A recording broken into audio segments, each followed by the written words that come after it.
Joining us now to discuss a planned Zoom blackout and her reasons for getting involved is Renee Bailey. She's a parent of two LAUSD students. Thank you so much for joining us, Renee. Can you speak to your children's experience over the last year and what motivated you to get involved? Oh man, my children's experience, it's been a challenging situation. It's funny, everyone talks about the highest need population, and I would say both my children fall into those categories. My son, he's 14, intellectually disabled with Fragile X, and my daughter, she's 5, and she goes to Westwood Charter. So these are two children, two different spectrum, but their needs strongly depends on them being in school. And so over the last year, I have seen them both struggle. My son, he's spending 7 hours a day on the internet, Zoom, doing school. He has had increased self-injurious behaviors. He's had increased behavioral tantrums, and as well as reclusiveness. Like, it's hard to even get my son to come out of the house because he's now grown into this routine of staying at home. My son, they expect him to log on to Zoom by himself. Mind you, he's 14, but intellectually, he has the mindset and capability of a 4 year old. And in school, he has an IEP that says he needs a behavioral interventionist, and that's someone to help him guide him and his behaviors in the classroom setting in addition to a teacher. So, to expect me, mom, to do that in addition to be a kindergartner teacher to my 5 year old who is struggling. I feel like her learning is not at the pace that it should be. And I've already had conversations with the teacher and bringing in the principal to talk about retaining her for the next school year because I'm scared that she's not learning like she should be. And if classes are in person next year, first grade, she's going to be so far behind. And who is going to help her get caught up?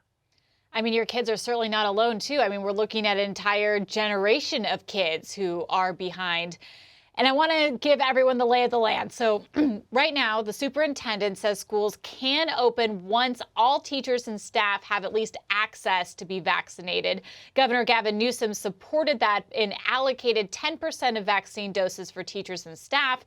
UTLA, the teachers union, though, released this statement saying, quote, educators cannot support a broad physical reopening of schools until school staff required to work in person have access to vaccinations. LA County is out of the purple tier and reaches much lower community transmission rate along with strict multi-layered mitigation strategies in place like COVID testing, physical distancing, masks, hand hygiene, and isolation/quarantine procedures. So what do you say to their argument that this is life and death for some people, that reopening too soon could actually put people at risk? What I would like to say is, number one, I respect the families that do live in fear of COVID and do not want to send their kids back to school. They have every right to have that choice. However, what I say to UTLA and what I say to the school district is that the science is what pulled us out of the schools. That's what said, hey, it's unsafe. We need to go home. But the science is now saying it's time to put the proper protocols in place and go back into the schools. As of right now, even the health department is saying it's time to open up the elementary campuses. In addition, it's time to open up the campuses to the highest need children. So we can't continue to act off of emotion. We have to act on fact and science. All sides in this debate say that they are doing what's best for families like yours, Black and brown students living in underserved communities. I wonder how you see the last year's impact on your kids in the context of their childhood and their quality of life.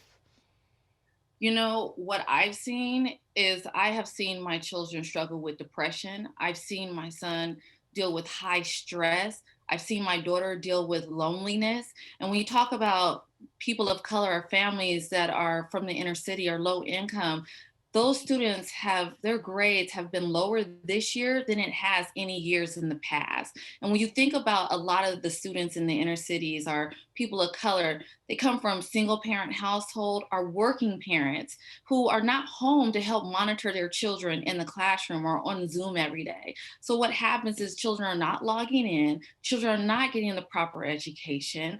I mean, it's causing this, academic achievement gap amongst children of color and those who are in affluent households. So I know that there's all sides of the argument here, but the kids who are suffering the most is the Black and brown children. Renee, thank you so much for joining us today and sharing your experience over the next year.